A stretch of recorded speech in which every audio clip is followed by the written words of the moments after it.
All right, so one of the very first videos we ever did for Strike Missions was on the topic of how do you outfit a jet ski for actual hardcore use, like in big surf, doing rescue, spearfishing or fishing off of it. And finally, I have purchased a new jet ski. So we got a brand new 2023 Yamaha here. I didn't go for the high output. Figured this time around I'm just going to go with something more simple, easier with maintenance. It's still plenty of power to get us out of situations in the surf.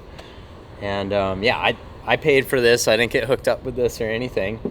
But there's a lot that goes into these jet skis. It's not just taking it, from the dealership and going straight out there. There's a lot of customization that goes into it. As you can see, there's a custom wrap that we did in California where the ski was purchased, had to get it shipped here.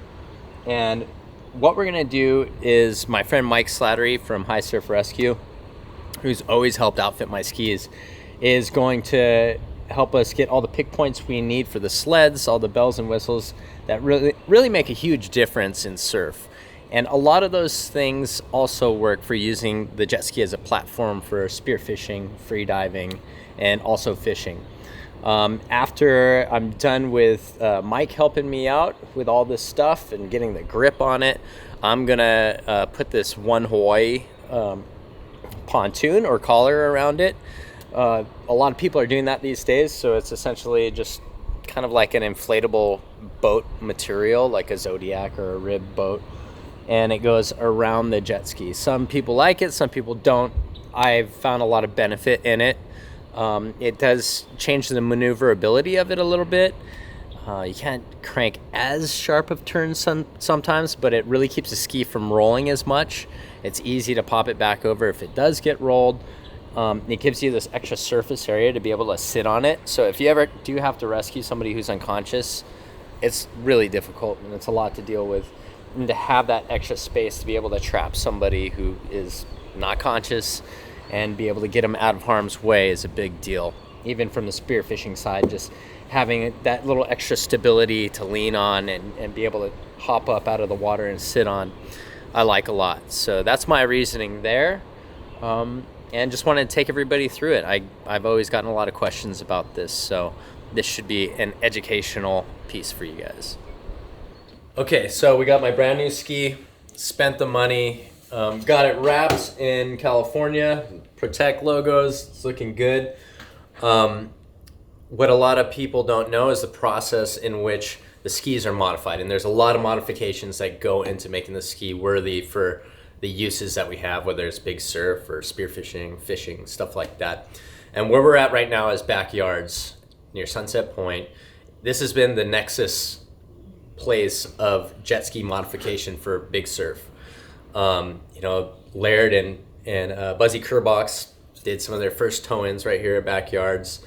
You have Terry Ahui, who is one of the guys who pioneered with Brian Keolana the jet ski rescue and modifications just down the street. So this is like the world center right here. And my friend Mike Slattery of High Surf Accessories has been there since the beginning. From when I was a little kid and just first seeing jet skis in the surf, Mike started the process of modifying and researching the best ways of doing it, and just over the years just making it better and better through use and experience, right? So this is Mike, and he's doing my ski up. Nice one. And here we are again. Yes. What's this, number 3 or 4 for you? This is number 4. Cool. Which, I mean, it's only been 4. It's a testament to making them last. Yeah. But, yeah, I think everything you said is right. There's a little bit of good feelings in the neighborhood. A lot has evolved here as far as, like, the evolution of the ski, how it's used, and all the bits and pieces that we do. We can rip through this new ski we got for you and just kind of touch on a couple of things that, people probably know about and a few things that they don't. Cool. You want to do tip to tail? Yeah, let's do that. We'll do the old bow to stern. I think something that people lose track of is that, if a boat is distressed, runs out of fuel, or you're in a jam, it's always good to have a device that attaches to the bow so that you can be towed quickly. And although it's not on there now, we'll come back in a minute and kind of visit that. Some of the stuff we've done for you in the past that you're well aware of are these hatch and seat strap kits. And what they do is they just fortify the ski so that when it's out in that dynamic ocean condition, whether it's like summertime big wind swell on a big fishing expedition or if it's in violent surf in the wintertime, it's like an insurance policy. It's gonna kind of help this, could be broken off flexible stuff. It's gonna reduce the risk of it getting ripped off. And as you know, it's only a matter of time. The skis will flip. They'll get out of our possession. It's part of the, fun and joy of what we're doing. So the strap kits over the seat and over the hatch really kind of act as an insurance policy. They're gonna reduce the possibility of the seat popping off. If the seat pops up, the ski's filling with water. It's a bummer. Mm-hmm. If the ski gets out of your hands, flips, and the straps are doing their job, you're going to right your ski, maybe poke inside the engine compartment, make sure it didn't fill up with too much water, and you're off to the races. Yeah, and I've got to see that so many times. Like when skis have their seats ripped off when they get rolled in big surf, it's like game over so fast. Yeah. And I've been amazed with the strap system how rolled jet skis can get, and you can hop on them and they'll start back up. Like, not to jinx it, but pretty much every time that's happened for me, it's worked out. Also, you get a chance to have a strap, so the passenger, like the difference on your lower back if you're doing long runs out to surf break or in between dive spots, when you have that strap to hold on to, if you're the person in the back. Absolutely. Huge. There's a couple of things too. A lot of operators will sit side saddle, and just having your hand on the bar and the throttle and having that handle to hold on to at the same time, just kind of conserves energy during the course of the day. And then a couple other things that we've, integrated into the strap system are these webbing lash points, as in all the various points we have that. So come spring or summer and you're diving and you're lashing your gun or gear or tag lines and whatnot, you can French clip right up to that.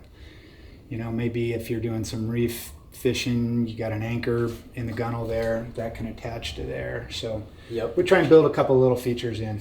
Mm-hmm. Then I guess we don't want to pass by the lanyards here. Not really. It's kind of the smallest thing with the biggest effect. The drill on that. What we do is we have always taken the stock lanyard and turned it into what we call a safety or a backup. And the benefit of that is if the operator gets off the ski and somebody gets to it before him, the person that gets to it before him has a key hanging at his disposal to put in the ignition and start and go away. Mm-hmm. And I'm sure you have a story or two of the benefit of that. Oh my God, yeah.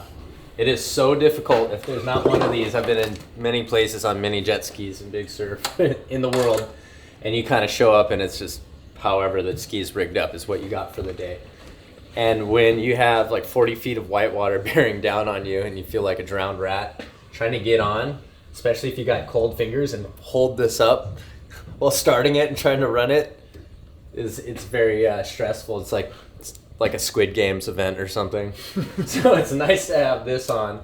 Another thing that really informs a lot of the setup and layout of the ski is that it's right-hand throttle. See, this is a throttle, but this is only for reverse on the left side. So it's a right-hand throttle.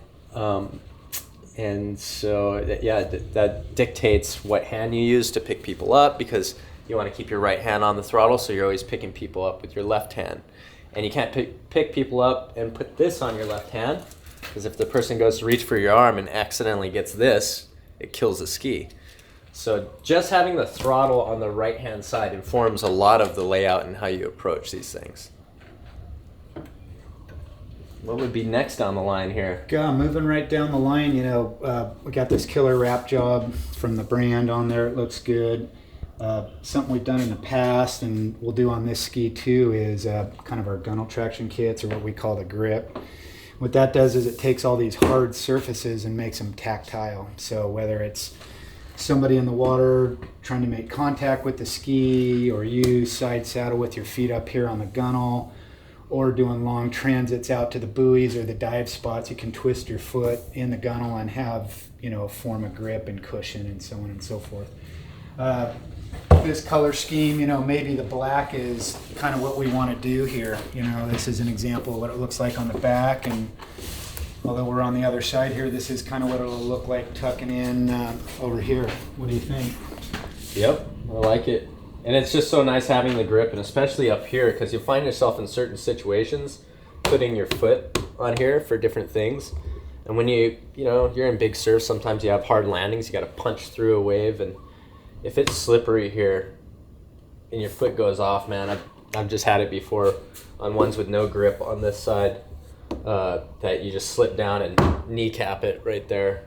So. And that's an athletic, intuitive person, so it's the benefits of making it really rider active and feel, a good connection. It'd maybe be like, the trend towards putting full pads on guns these days, versus wax. Exactly. I think a lot of similarity there. And then, when it's a family day too, heaven forbid somebody that's not as familiar with the ski as you, takes a digger, it's just cushioning that blow a little bit.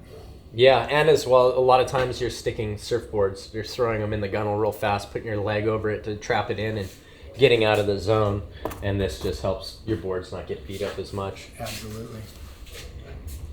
Cool, well then we'll go with that for sure. Let's do it. And then, what else are we gonna hit here? Just the classic stuff on the stern. It's kind of timeless, but it's been addressed to kind of take into consideration the change of the skis. We got this super pretty cool looking ski. One of the things that I've noticed with the new skis is they're getting thinner on the top of the hole. Definitely. They flex a little bit more.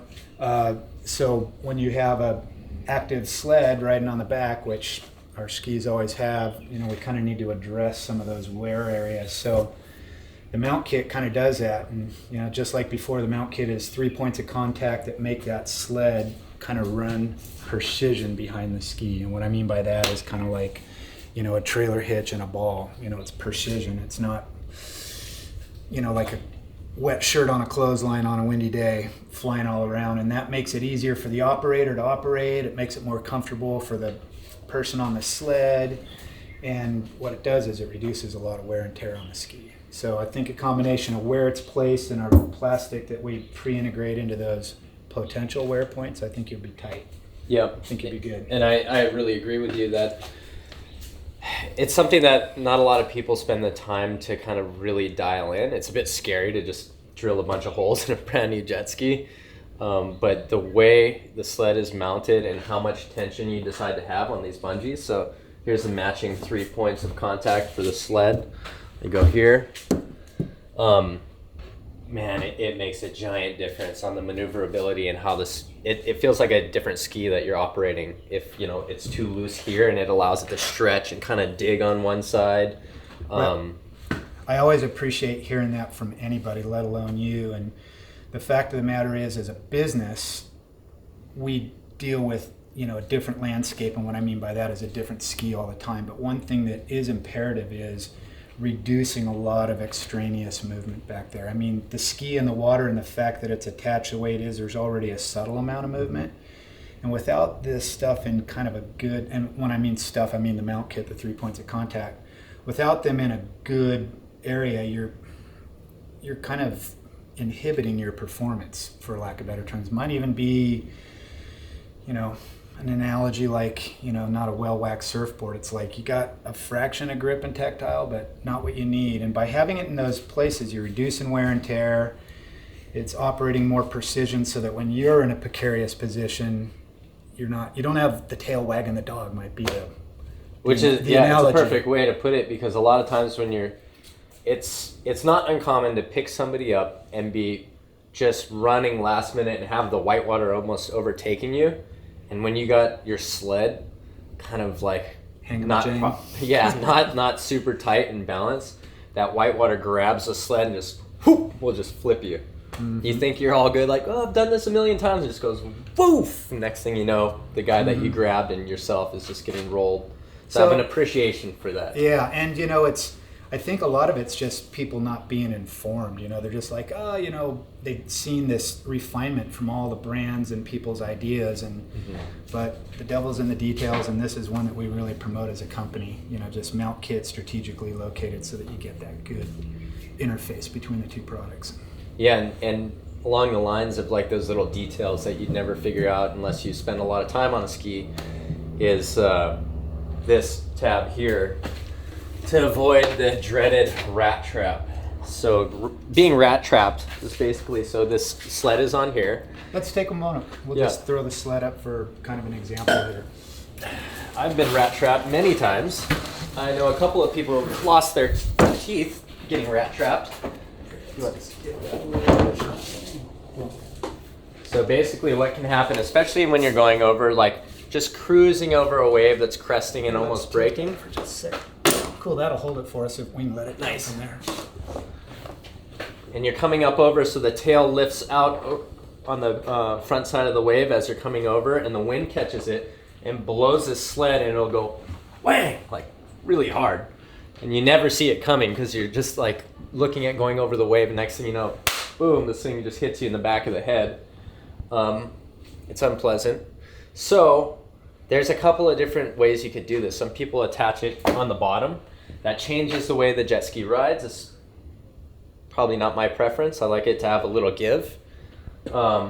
So you have this tab over here that attaches to one of the bottom D-loops or D-rings down there. And it's just I would liken what we're doing. The rat trap thing is kind of the 1 in a million, but when it happens, it's really a problem. You know, it's like years go on and people don't take much of it, but you know, in the big swell, all that apparent wind running up the wave face, ski can be positioned such that it catches that wind, and especially when there's nobody on the sled, right? And so it kind of creates a perfect storm where if somebody was turned around, in the case of most of our friends that are photographers, they've eaten their teeth by their camera coming back into their mouth simply by this, you know, windage of a sled. So kind of one of the solutions that we came up with is, God, man, I'd almost call it like a surfboard leash. So it's really important that the sled have a form of articulation to it. So what we've done is we've just taken this tubular loop webbing, which is an extremely high tensile, strong product. We've attached it low, and what we do is we literally come between the board and the handle, and we interface that webbing so that it's permanently affixed here. When the board's up and riding and articulating from side to side, it's not compromised at all, but it's like a leash where at a certain length, it's going to gain tension. And that's the case here. You know, the board would get up to like, 45 or 50 degrees, and this would virtually stop it so that it can't go through that dreaded rat trap that we're kind of talking about. So again, kind of maybe almost like the lanyard, just kind of one of those small things that people don't know much about, but it's the best of both worlds. We're able to preserve good articulation of the sled and that good interface, but address that, 1 in a million potential flipping of the sled by windage. Yep. And then since we're on the back here, it reminded me that, so when you get these jet skis stock, they have the rooster tail, so the water shoots up in the air. So you've diverted that on the back already, correct? Absolutely. That kind of rooster tail, what people don't realize is kind of a little story. The brands do it because their attorneys tell them to. So the little stream or rooster tail is very liability driven, and it's so that if a ski's on the horizon, it's seen, so that it reduces a boating accident or this, that, or the other thing. It has no cooling and it has no performance benefits at all. So we terminate it completely so that you don't have water gushing around in this area all the time. And that's kind of the backstory on that. And most of the skis come with like a retractable swim step on the bottom, right? Correct. Yeah. Get rid of that. Yeah. The skis. We've said it once, we'll say it a million times. They're kind of designed for fluffy and muffy and joyriding on a lake, The industry, they're more like the car industry. It's horsepower and colors each year to kind of sell sizzle. So yes, they have what's called a boarding step on the back. We just eliminate that stuff because in the saltwater environment, there's corrosion. Suddenly things are breaking or sharp to kick and hurt yourself. And so we kind of eliminate some of those things that you'll never use. Yeah, it's always been a process of elimination, I feel like, with us, and simplifying. So this is the first time. Is this a touchscreen on this one? Correct. It yeah. is, right? So that kind of scares me. I'm Yep. scared of the touchscreen. I feel like something's going to go wrong with that break. It's the next step in the digital age, right? Yeah. But yeah, this is I haven't had a brand new ski since 2014, so I'm excited to do this one right. I'm pumped for you, and respect to the brand there for taking the time to get a good ski and doing a nice wrap on it and visiting us like you do to kind of address your needs. It'd be really stoked to see it out there. Well, I appreciate it. So Mike's gonna go in.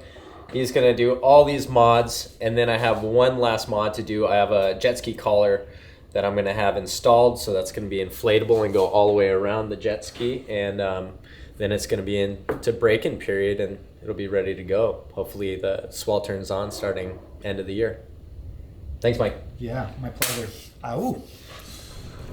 Okay, so we did a little time travel. It took about a week to find my buddy to install the collar. So this is like an inflatable boat. It's just a collar that goes around the jet ski. It makes it a bit drier because it knocks down some of the spray that would be coming up over the front part of it. And it also gives you stability. It's easier to kind of punch through white waters. It doesn't take as much throttle to get through. And I just like that you have this extra area. Whether I'm putting like spear guns or gear in here or doing rescue stuff, if you ever have to deal with an unconscious person or getting people up really fast, having this extra space makes a huge difference. Also, if I'm in vicinity of boats and I'm helping on something like with the stunt work or film stuff, or in a place like Jaws, you can push boats around with this collar. So if they're in a tight space and they just need to turn around, you can assist by just using it kind of like a tugboat, like a little bumper. So there's various pros to having a jet ski collar on. This one's by One Hawaii, and I've broken the ski in, and so I've been out on it once, got to shake it out a little bit, and everything feels great. I mean, the only thing, my gripe is that these new Yamahas, the gel coat is so thin on them. I've already rubbed off some gel coat off the bottom, just putting it onto the trailer once. And the other thing is just fueling. When you fuel these, the fuel always shoots back out, whether I have the nozzle halfway in or all the way in. It's just, if you go with the flow that the nozzles provide, it shoots back out. The aftermarket stuff I'm totally stoked with. It's going to be a good jet ski. Looking at this lasted me probably the next decade. But that is the outfitting system. A lot goes into taking a stock jet ski and turning it into a tool for actual use, as opposed to just something you go dick around on a lake with. But hopefully this helps if you guys are thinking about doing this. If you have any comments or suggestions how to make this better, put it in the comments below.